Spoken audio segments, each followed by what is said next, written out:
Did MAGA overreact to Trump, right? And what I mean by this is you had all of these people going at each other. We're either going all in, it's going to be a World War III, and every American's going to get drafted and go fight Iran, or we should do nothing. And I feel like Trump showed us the third way. Going forward, is there a MAGA lesson learned? Yeah, well, I think the lesson learned is, well, first off, a lot of us have trauma during the George Bush years, of course, when we saw what he did in Iraq. So I think a lot of people were a little on edge about it, and rightfully so. But President Trump coming up on the right side of all of this, right? We saw that he knew how to escalate the issue, but then to de-escalate it as quickly as possible. To sit there and say, well, if you're not going to negotiate, we're going to take your nukes and we're going to wipe them out, and then we're going to give you a reason to come to the table later and beg for forgiveness for not complying when I told you to come here to comply with us. All right, guys, what a week it has been. You never know where you're going to end up when you start in a Trump week. And boy, is that true again this week. He's back from the Netherlands after the Secretary General of NATO referred to him as Daddy. And considering how much we've been funding the NATO countries, it's probably a pretty apt term. We're going to break that down. Pete Hegseth, and the chairman of the Joint Chiefs, out this morning rebuking the media in terms of their characterization of the intelligence surrounding that critical attack in Iran. We'll talk about that. So much to get to with the panel as we careen towards the weekend. Before I get to it, speaking of the weekend, oh my goodness. Last weekend, I do two things. I do killer omelets in the morning, and then I'm a little bit of a maestro on the grill. I love grilling steaks and frankly anything. And I stumbled upon these Riverbend Ranch steaks, and oh my goodness, what a hit with the family. It was unbelievable. I cooked the New York strip, the ribeye, one of these little petite fillets, and then the hot dogs, which the kids gobbled up. I tried everything. It is a huge hit. If you want to be a champ of the grill, I'm telling you, go to riverbendranch.com and you will be the hit of your barbecue. These steaks are unbelievable. They're better than you can get in any restaurant. You cannot get anything quality equivalent in a grocery store. Trust me when I say that. I know my steaks. I don't know a lot of other things, and I'm not a big vegetable guy, but when it comes to steak and meats, these are unbelievable. They've got none of that hormone or antibiotics that you see in other stuff. These are literally 35 years in the making. Riverbend Ranch has been going at this for so long to make the perfect steak. They come from Montana and Wyoming ranches, and they come straight to your door when you order them. I'm telling you, this is perfection. Marble, tenderness like you've never tasted. It melts in your mouth. I couldn't choose. It was like, which child do you like the best? Do you like the strip or the petite filet mignon?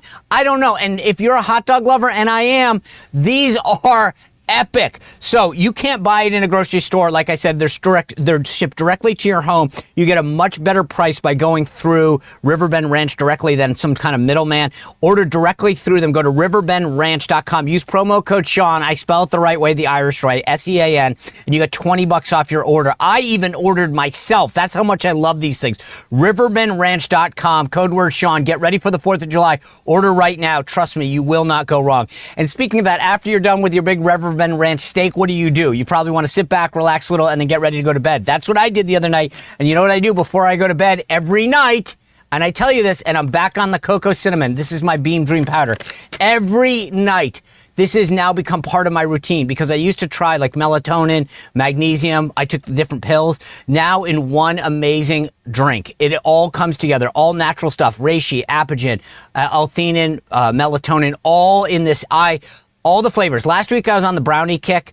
They've got a peppermint one that's good as well. I am a huge fan of the coconut cinnamon though. I put one little scoop in some water. I put it in the microwave for like 30 seconds. 30 minutes later, my head hits the pillow and boom, I'm out. I wake up feeling refreshed, ready to go because it is all natural, no grogginess, and I'm ready to hit the day running. It gives you a huge sense of energy because if you are looking to get better, if you're on a journey of wellness, it all comes down to sleep. You don't get a good night's sleep. It doesn't matter how healthy you're eating or how many red dyes you've kicked out of your diet. It all comes back to sleep. So go to shopbeam.com/Spicer. Use use code SPICER for 40% off.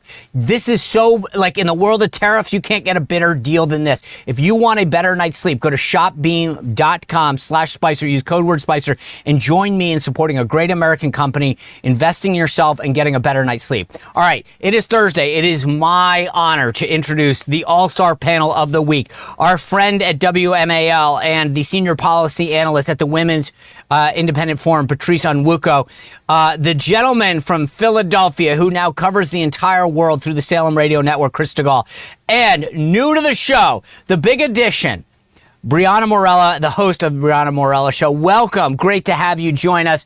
Patrice, I said this morning for people who watched the morning meeting. It was somewhat embarrassing. Your co-host, Larry O'Connor, was a bit jealous that he couldn't join the show. And he came to my house. He literally came to my house. It's sad and embarrassing at the same time. All right, guys, this was a big week, and I want to break through a lot. But Brianna, you're new. I want to start with this. Knowing what we know now, if we go back literally a week, did MAGA overreact to Trump, right? And what I mean by this is you had all of these people going at each other. We're either going all in, it's going to be a World War III, and every American's going to get drafted and go fight Iran, or we should do nothing. And I feel like Trump showed us the third way. Going forward, is there a MAGA lesson learned? Yeah, well, I think the lesson learned is, well, first off, a lot of us have trauma during the George Bush years, of course, when we saw what he did in Iraq. So I think a lot of people were a little on edge about it, and rightfully so. But President Trump coming up on the right side of all of this, right? We saw that he knew how to escalate the issue, but then to de-escalate it as quickly as possible. To sit there and say, well, if you're not going to negotiate, we're going to take your nukes and we're going to wipe them out, and then we're going to give you a reason to come to the table later and beg for forgiveness for not complying when I told you to come here to comply with us. So I think President Trump handled it the most impressive way possible. And then to sit here and to watch the press conference that happened today at the Pentagon with Pete Hegseth when he was going out there, going after the media. I mean, everything has been incredible. So I think that MAGA has learned, but the key is they want to divide us. And I think we need to remember that and make sure that we do not get divided on these issues, that we are the strongest base possible. We need to regroup. Chris Stigall, lessons learned from this last week in terms of how we react to things, because I feel like I keep saying this, there's a through line. We look at tariffs, when you look at military intervention, Trump has a different way of doing it than the traditional elite establishment way, and it gets results, and everyone goes into this tizzy hand-wringing about, oh my God, this is what's going to happen, and Trump actually shows that you don't have to adhere to traditional orthodoxy to get better results.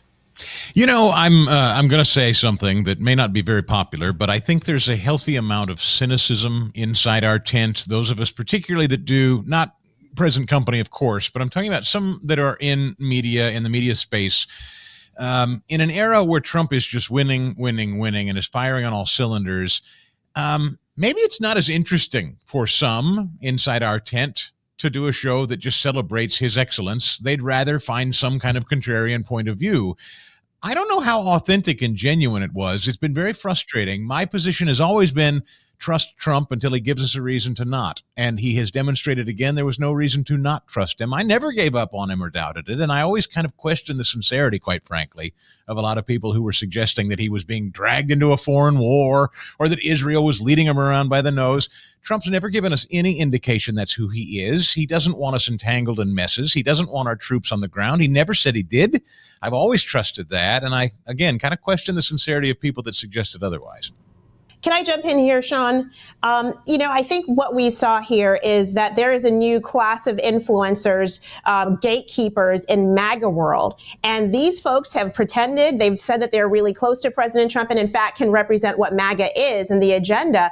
And we saw them, some common names really kind of go off the rails and part ways with President Trump, thinking that they were speaking for MAGA supporters. The Tucker Carlsons, the Steve Bannons, who called the strike a distraction from mass deportations. Candace Owens, who is already kind of off the reservation and certainly not in the Trump sphere anymore, she went way further than that. But even a Charlie Kirk, who, is saying that this was dividing the MAGA world. I think we're starting to see that gatekeepers can emerge, influencers can emerge, and they can part ways from President Trump, and they no longer necessarily speak for him or even speak for the MAGA base.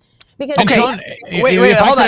May I just ask on that point? No, but Sean, I want to jump in because I want to just, you guys are, this is a fascinating point, and I want to hear both, but there seems to be a divergent theme here that's going on, which is the authenticity of the voices that are speaking. And so, Chris DeGaulle, yeah, I want you to pick up on this, but I haven't heard, like, I'm fascinated by this because I've known Steve and Charlie a long time. Like, I don't think that they. Going. Okay, tell me what you think. That's where I want to go, because I want to ask you. You know better than me. I don't have a relationship at all with people like Steve or Charlie or Tucker or anyone. I assume you've met them and know them, and maybe you think them sincere. I don't know, but it doesn't make sense to me to work as hard as some of these people did to see him elected, only to 6 months in suggest that he's suddenly not the guy they were campaigning for. It doesn't make sense, and so I'd ask you if you can explain it, because I sure can't. First of all, I can't I mean, I will say this. I don't think that it's monolithic. So, for example, Steve Bannon, I think anyone who's watched War Room or listened to Steve over the last 8 years knows what he believes about military intervention and forever wars.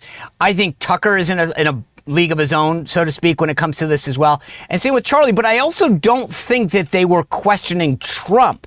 They were, I think, trying to guide the movement. I don't disagree that I think that people were missing the point that Trump, this wasn't a binary choice. You're either in or you're all out. I believed fundamentally, and I said this over and over again, that there is a third way. It's a Trump way, which is you go in, you're strategic, and you're out, right? And so, but I'm fascinated with this, Brianna. You jump in, because I don't think everybody's the same. Some people might not have altruistic motives, but I think the prominent people in this, like, I don't even question, like, Mark Levin. I think Mark is a passionate supporter of Israel. I don't agree with how far you wanted to go necessarily, but I don't think he's inauthentic. I think he truly believes in what he's saying. Yeah, and I think Tucker Carlson's a great example of that as well, because Tucker has been really against all foreign wars. I mean, I remember back during the Iraq days, he was the only person I remember speaking out about it, that war. And so I think when he saw this starting up again, he probably saw some flashbacks of what happened previously and wanted to make sure that wasn't taking place. But I think he was as respectful as possible in regards to the president. He did hold people like Senator Ted Cruz's feet to the fire when he came on his show. And I think it was respectfully done, because I have a problem with, and it's not even that I wouldn't say I don't support Israel. I would say this. I have a problem whenever we sit here, we ask basic questions about Israel related to October 7th, whether they received intelligence. Everyone always throws out you're an anti-Semite, all of that nonsense your way. And so I think it makes those who are just anti-war, don't want any war at all, get very defensive because they put labels and names on them. I mean, we saw Tucker, when Ted Cruz tried to throw that at him, Tucker got very defensive. So I think that's what helps create the division within the party itself. It's when we're throwing around these names, when people just simply want to ask questions. How did we get to this point with Iran, with having to validate the strikes in the first place? I know that President Trump said he gave him a 60-day deadline, but if you just go back a week, I think a lot of us thought that was probably too soon before we could think of before we could make a move and go after Iran. I think 60 days wasn't enough at the time. Now that we've seen what he's done, yes, of course, he did a great job at handling the issue, but I think a lot of people were on edge because they didn't know what was coming.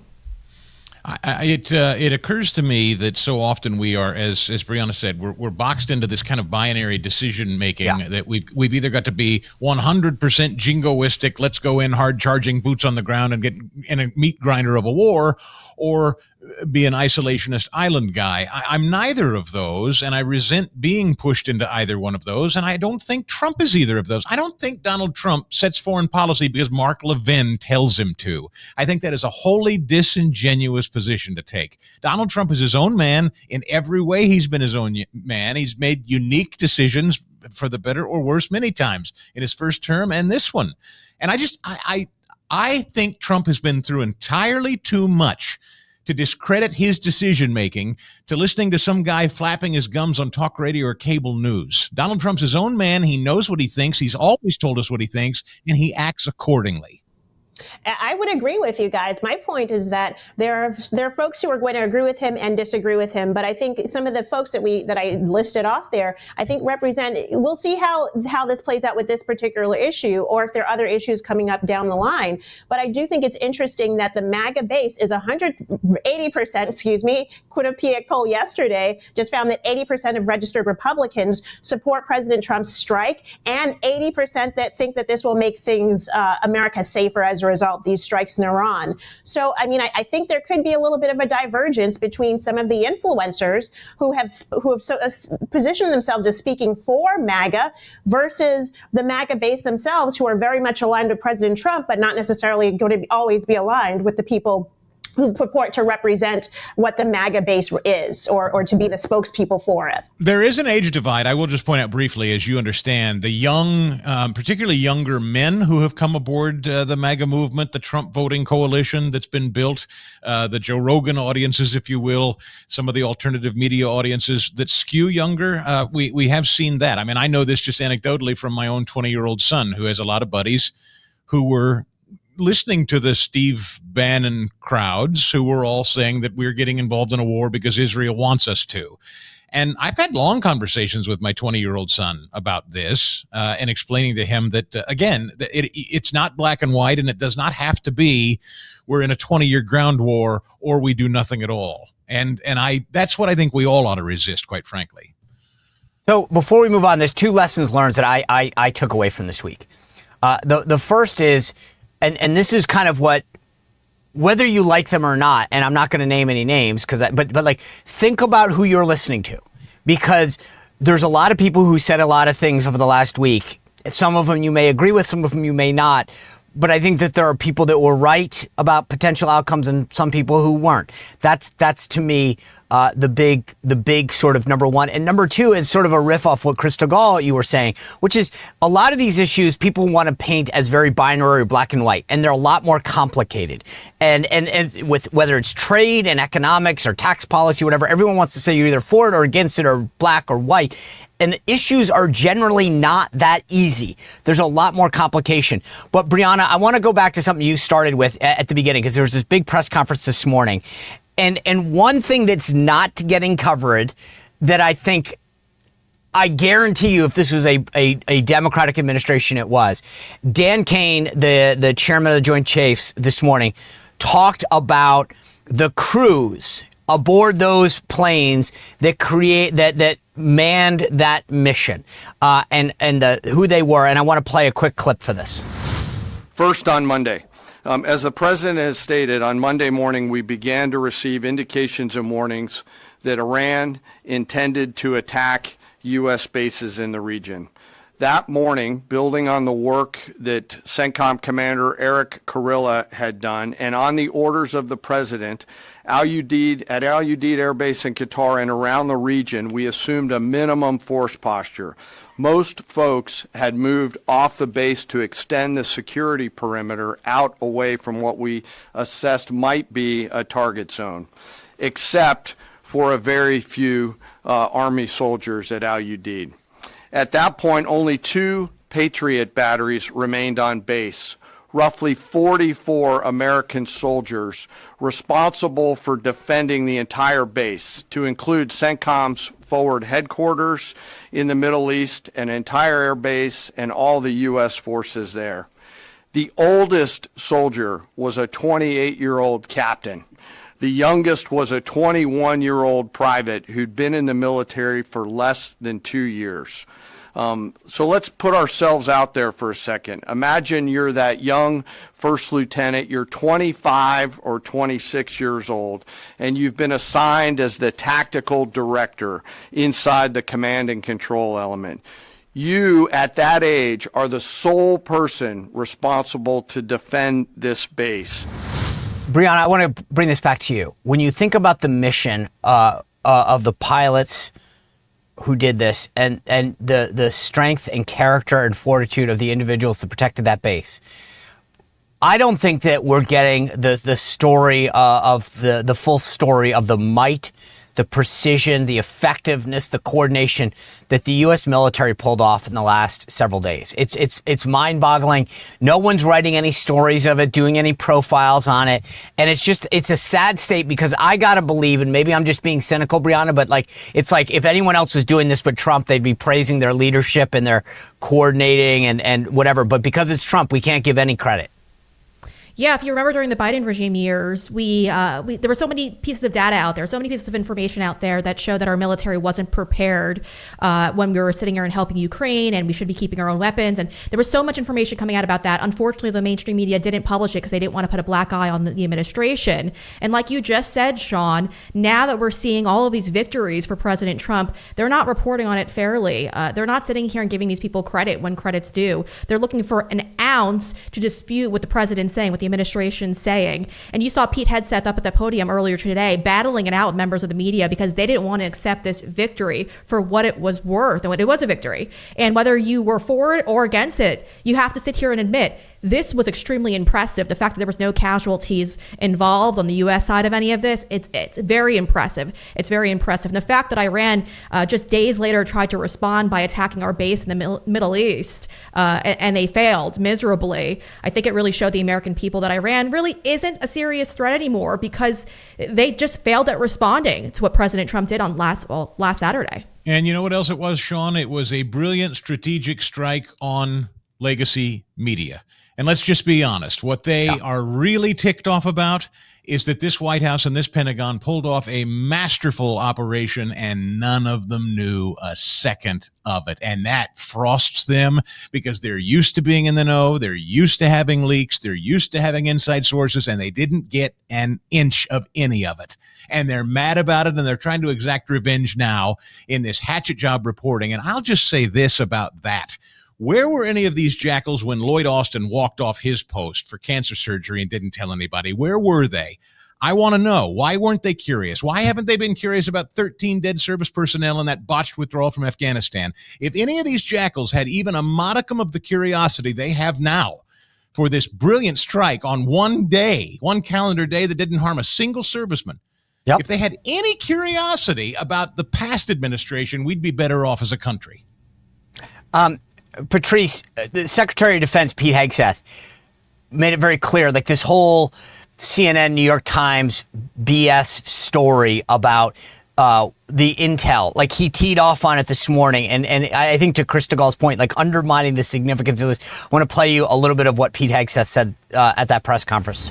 There are so many aspects of what our brave men and women did that because of the hatred of this press corps are undermined because people are trying to leak and spin that it wasn't successful. It's irresponsible. And folks in this room are privy to that information because of the proximity here in the Pentagon. It's an important responsibility. And time again, classified information is leaked or peddled for political purposes to try to make the president look bad. And what's really happening is you're undermining the success of incredible B-2 pilots and incredible F-35 pilots and incredible refuelers and incredible air defenders who accomplished their mission, set back a nuclear program in ways that other presidents would have dreamed. How about we celebrate that?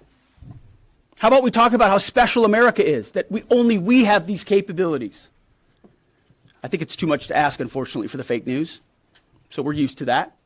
But we also have an opportunity to stand at the podium and read the truth of what's really happening. And the reality is you want to call it destroyed, you want to call it defeated, you want to call it obliterated. Choose your word.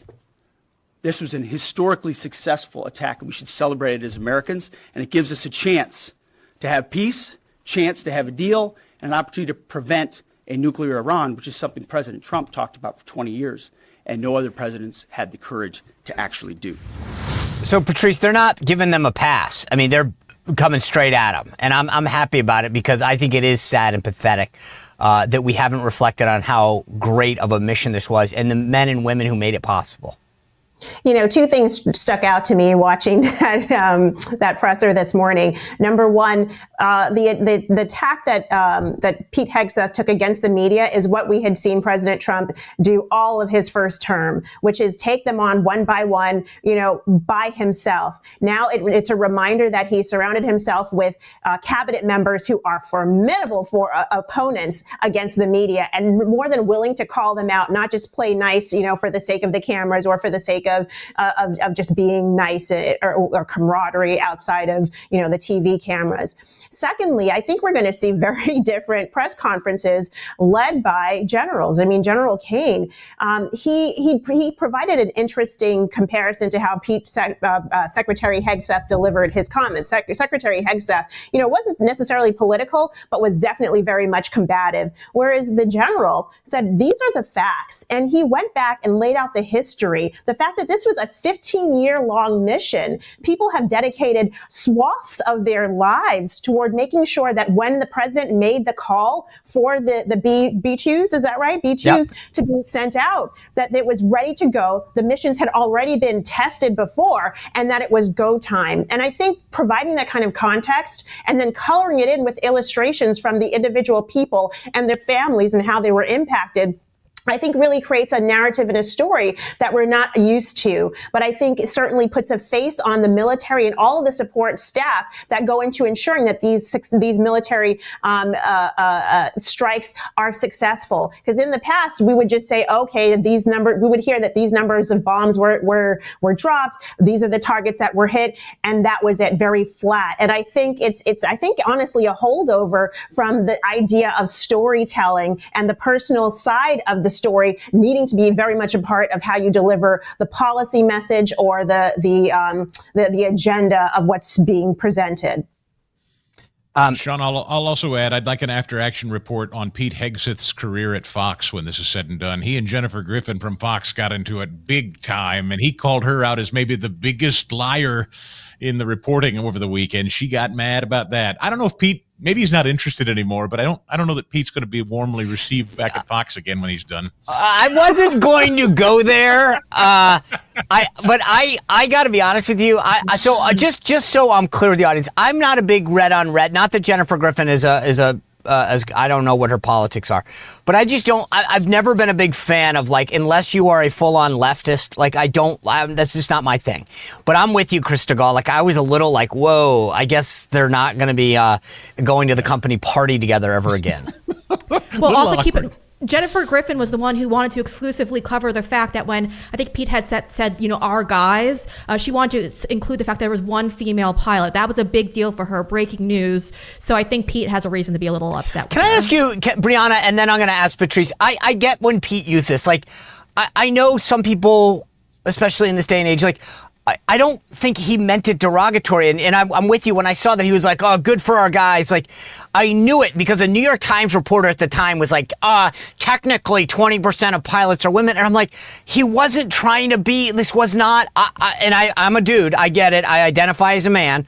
But I also, Brianna, I'll start with you and then Patrice. Like, do you think that that's like offensive or demeaning to women when you say our guys did a great job?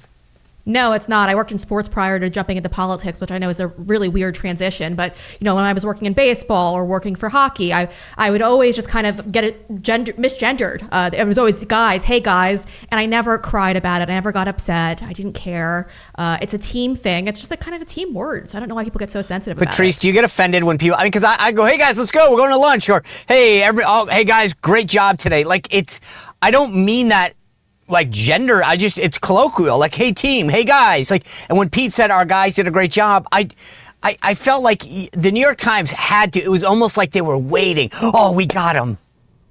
Yeah, I don't get it. It's a term referring to the plurality of a group of people. It's just like when you read men in the Bible and the Lord is talking, he's talking to all of us, men and women together. It's interesting, though, the way Jennifer brought it up. It was after they had that exchange. And so she almost frankly raised it as though, well, let me get back at you. You didn't refer to the female pilot who was part of the 14. And so I think it was actually meant to knock him off his game and was a little bit of a dig back at him. I think it was uncalled for. Yeah, I know. It was sort of like, okay, I can say something about you too. All right, this was the Iran thing was a big week, but I part of what also got discussed at the beginning of that press conference that Secretary Hegseth brought up was the significance of NATO. And I want to just show this. I'm just going to show you guys the background of this, but the White House made a funny video because the Secretary General of NATO referred to Trump as daddy. And I get it. It was funny and everyone's latching onto it, but I think he was right. We've been carrying over 2/3 of the NATO defense budget. And this was supposed to be a deal. And I don't think that the significance of what happened this week at NATO is going to be fully appreciated or realized ever because it was Trump. But like, I beat this drum over and over and over again. Everybody gets their hands all in a tizzy and wringing them because, well, Trump didn't fully state his commitment to Article 5. And my view is, wait, Article 5 is a two-way street. You guys contribute to your own national defense, and then we all have each other's back. And for the past, 30, 40 years, you guys have said, oh, why do that when the U.S. will do it? They haven't lived up to their part of the bargain. And it is solely and only because of Donald Trump that we're finally getting NATO, for the most part, with the exception of Slovakia and Spain and to some degree Canada, do what they were supposed to be doing. And no one's giving him credit, Bianna. Yeah, isn't that funny? So I get the White House press push out emails all the time, and it's from members of the media, and they're texting back or emailing back and forth as President Trump is talking about all of this, and they seem to be in disbelief because how many times has we seen a president really defend the country and defend us against other countries looking to just take? That's exactly what he was doing. He was holding their feet to the fire by pushing them to go from 2% to 5% for their spending, and I think that's really, really impressive. Again, wasn't covered by the mainstream media. I didn't see much in the way of NATO coverage at all. No. Disappointing. All right. The thing that's interesting, the other piece of this whole thing that we didn't talk about is the Dems and how the Democrats' response to this, I thought, was frankly unpatriotic. I mean, the idea that they were questioning the president's resolve, bringing up the War of Powers Act when they didn't think anything of President Obama's strikes on Libya. I mean, like, these guys literally were almost rooting against America, Chris Stegall, this week. And frankly, considering what he did in Iran, the win he got at NATO, I was like, you guys literally made a mockery of yourselves this week. You remember when, in the first term, I know you do, when Donald Trump would take these international junket trips and we were always fed these stories about what an embarrassing ogre and buffoon Trump was, and all the global leaders got together in the corner and whispered as Trump was isolated because he was such a stooge and a buffoon and an embarrassment. Now they're calling him daddy. So it's a little hard to ignore, and it really makes them mad. They don't know what to do with this, and it's very, very hard to spin as anything other than a devastating victory. You know, Sunday was when the news came down, I believe, that NATO, before he even went there to the Netherlands, the folks at NATO said, okay, all right, we're ready to pony up. And that was after the strike on Iran. It was just like everything that he has accomplished almost precedes him. It's not like he even has to go and demand it to their faces anymore. They do it in advance. The trade deal's same deal. It's clear the world is now saying we don't want to cross President Trump. And that's a far cry from where we were the first term. You know, Patrice, the Dems had a bad week foreign policy-wise, but also, and I'm going to get to the big, beautiful bill in a second, but before I do that, this race in New York City for mayor, I get that it's, you know, for most of us, we don't have to deal with the consequences of it, but Mamdani, who defeats Cuomo and wins this thing, is an avowed socialist, and I'm going to say it over and over again, he's an anti-Semite. And I feel like if Republicans are smart, they just make every single Democrat, as the Democrats have done to us with everything that Trump says, answer for everything that Mamdani has said and make them own it. Not a bad strategy, because let's look at the squad. The squad at this point is defunct, and AOC, she's kind of been quiet and keeping low on the radar. So other than Jasmine Crockett, who I don't think anybody takes seriously at this point, he actually is a good new target because he represents at the state level what's possible from in very radical areas, and not radical areas because there are plenty of voters in New York City who I'm sure are probably taking a second look at Mayor Adams, who's running as an independent. So yes, Republicans should be saying, okay, let's use this guy as the face guy. But also don't forget that independent streak is going to be interesting. I mean, I think it's the fact that Adams is on Fox and Friends pretty much once a week now, he's obviously going after Republican voters. So can conservatives make sure that they are, while they're casting the boogeyman as the far left socialist who wants to put a freeze on rents, which means that immigrant landlords can't get paid and will lose their homes, or that there's a government supermarket that looks like the postal service, that you also are not watching the fox in the other corner, who's that nice, sleek, independent guy who probably has, a lot of left-leaning ideals that you don't like, but he's going to peel off some of the Republican support. Brianna, you live in New York, right? Used to. I'm a refugee these days. I fled to the South. Okay. So then, but you're the closest to, Patrice, have you been in New York before?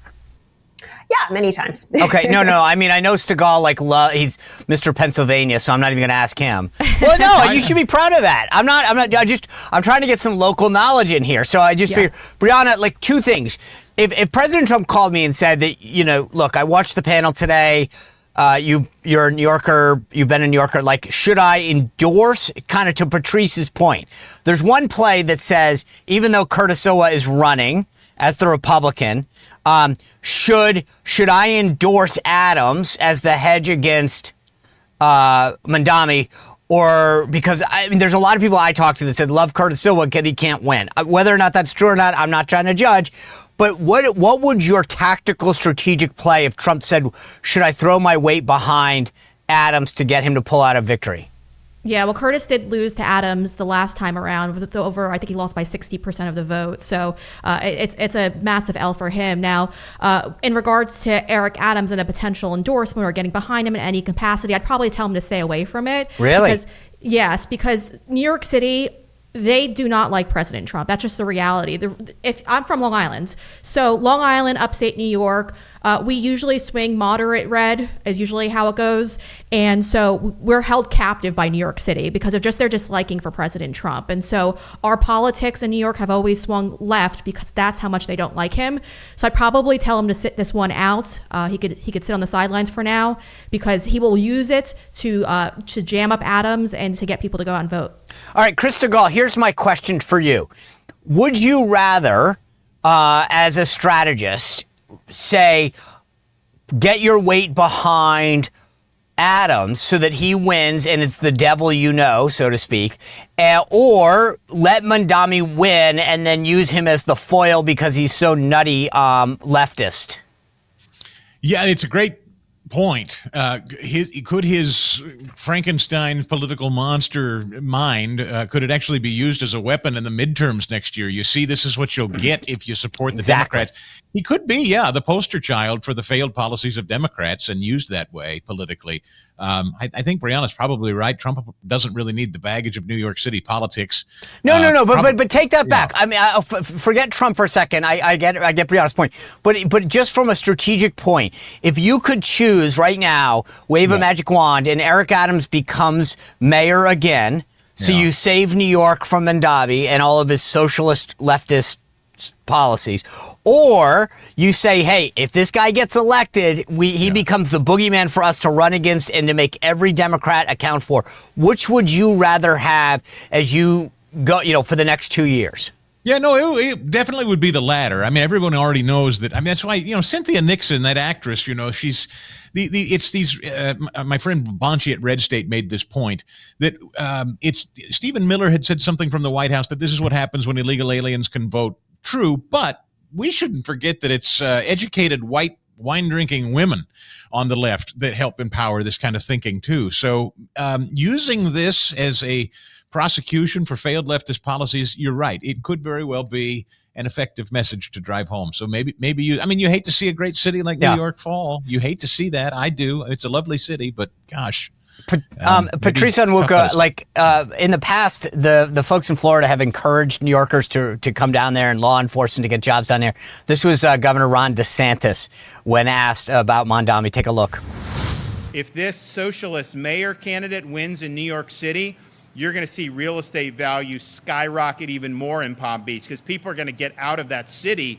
As bad as de Blasio was, this guy is like going to be way, way worse. He doesn't think that you should have law enforcement in dangerous parts of the city, that you should send in social workers. See how that works out for you. It ain't going to work out well. So, they've made a lot of really dumb decisions, and we've benefited from it. So, Patrice, does Florida actually benefit from that? I don't know that if I were a Floridian that I'd want a ton of these dudes moving down there. Well, I mean, politically they don't, but, and actually from a real estate value, that means there's just going to be more competition for the good prices on homes. So, I mean, I think the idea is that, yes, Florida wants to get, the refugees like Brianna from like blue states and like New York City. Do they win? Yeah, maybe in just like the talking point that we are getting people from other states. But you know what? Interestingly, if this guy Mamdani were to win, I would actually hope that he would do so much damage that it would be enough to overcome the Trump hatred in parts of New York that you were laying out, Brianna, where, they just hate Trump so much that they would never vote red. Maybe it would be bad enough as I watch old seasons of Third Watch and look at just the fact that, yeah, you can't have, social workers respond to, gang violence and things like that, how bad the price increases would be and how unaffordable the city would suddenly become much more unsafe. Brianna, you were shaking your head. It's heartbreaking. I'm sorry, Brianna. Brianna knows better than me, but I will just say broadly, having walked through Seattle with my young daughter last year before a cruise, our major American cities are frightening places. They're just becoming frightening. Zombie apocalypse, homeless, crazies swinging knives and shooting up heroin. It's a terribly sad thing, and the demographics never seem to change in terms of electing the people that empower it. I'm sorry to interrupt, but that just no, it's a great point because Chris, I left in 2019 New York, and I did, like everyone else, move to Florida, and I stayed there for about 5 years. But the reality of it was I left because I saw criminal justice reform get passed in New York State. So the state legislator passed it, and they pretended like it was going to be this great thing. But if you actually read it, there were horrible examples of what was going to happen to women. For example, like if you're on a subway and a guy gropes you on a subway. Because of individuals like Andrew Cuomo, whoever you're accusing of doing a crime against you now gets your contact information. So that includes your address, your phone number, whatever they want, they get access to. And the reason why they did that, of course, was to kind of push away victims from coming forward and filing charges so that they could say that criminal justice worked and try to implement on a national level because they're going to see crime stats go down. But we saw the exact opposite happen. So I hit the door running in New York when I saw that get passed, went to Florida. It wasn't just me, though. It was all the great restaurants in New York City. They left. They moved in with me as well. And that's what Governor Ron DeSantis is saying. Now, unfortunately, Palm Beach County, where I was, it's now a little too overpopulated, and I've since left. New Yorkers have taken over. But there's some good, some bad. I mean, we're seeing parts of Miami-Dade flip red, which never was even a thought just years ago. So we're hoping that when they do head south of I-95, that they leave behind their politics. Good. All right, real quick, before I get to winners and losers, I want to just real quickly, the Senate's starting what they call a vote-a-thon. Just do you guys believe, and this is I want to limit the question to this, will President Trump sign the big, beautiful bill before July 4th? Patrice Onwuka, yes or no? Yes. I think so. If the Senate can pass this bill, we have seen Speaker Mike Johnson perform some miracles this year. And if there's a man with the hand of God in his life to perform a miracle of getting that bill back through the House, it would be him, and that would happen. All right. It was supposed to be a one-word answer, and that's like saying if I could dunk a ball, I would have gotten drafted last night at Barclays. Chris Stegall, yes or no, will the president sign the big, beautiful bill by July 4th? I got to lean no at the moment. Yeah. I hate to, but no. No, I didn't say whether you liked it. That's just true. Brianna, break the tie. Yeah, no, because of what we just saw with Medicaid happen today. I agree. See, okay, thank you. That's the. I mean, it will pass. It's just not going to happen. All right, winners and losers for the week. Sometimes I go to the last minute. I made my decision up on both pretty early in the week. But Patrice Onwuka, I want to start with you. Who won? Who lost? Winners, Pete Hegseth and President Trump as POTUS and the Secretary of Defense. And then losers, I'm going to say I didn't really make up my mind until now, but I'm going to say the people of New York who voted for Mamdani. Oh, that's a good one. I actually, yeah. Oh, see, I always love this. Krista Gall, chop it. The men and women of Knob Noster, Missouri, the pilots of our fighting B-2s at Whiteman Air Force Base, the 4th Congressional District of Missouri, my home state. God bless those men and women for pulling off the most unbelievable thing we've seen in military history, really. And then the loser, kind of a cousin to what Patrice just said, and that's the Cuomo family political legacy. Oh. Dead. You know what? The funny thing is that was on my runner-up list of losers, because I agree with you. Another story that's not getting covered is how the Cuomo dynasty is over. And frankly, he did it in spectacular fashion. That guy had so much money, so much organization, that to go out getting your butt kicked in this fashion. Oh, by the way, let's just talk about the choice that New Yorkers had.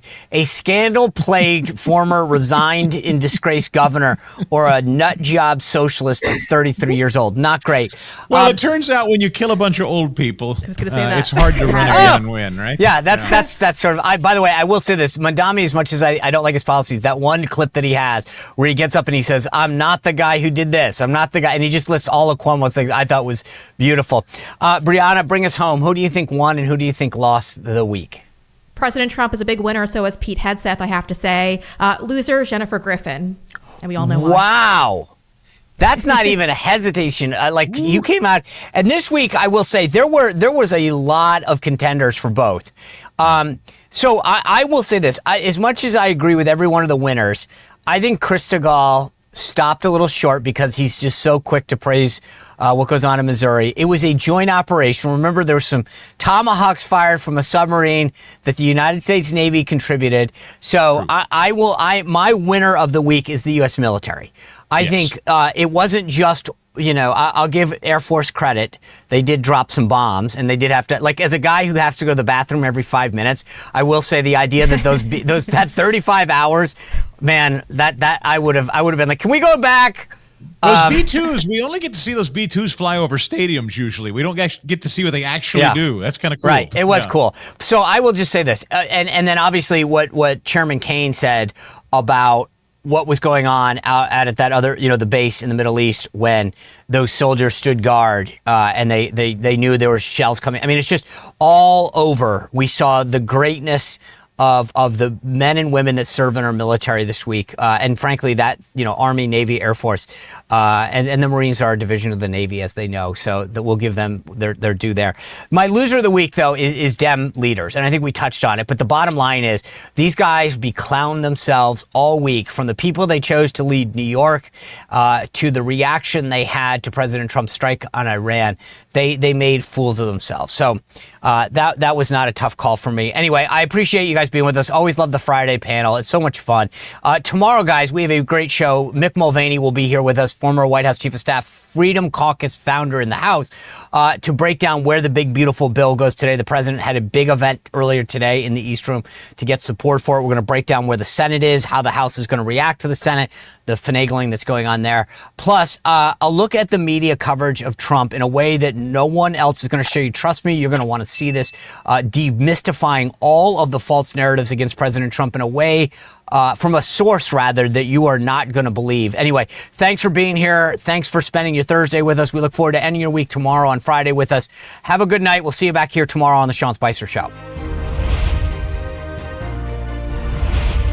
Well, if you enjoyed this content, make sure to like this video, subscribe, and click the notification bell to get more.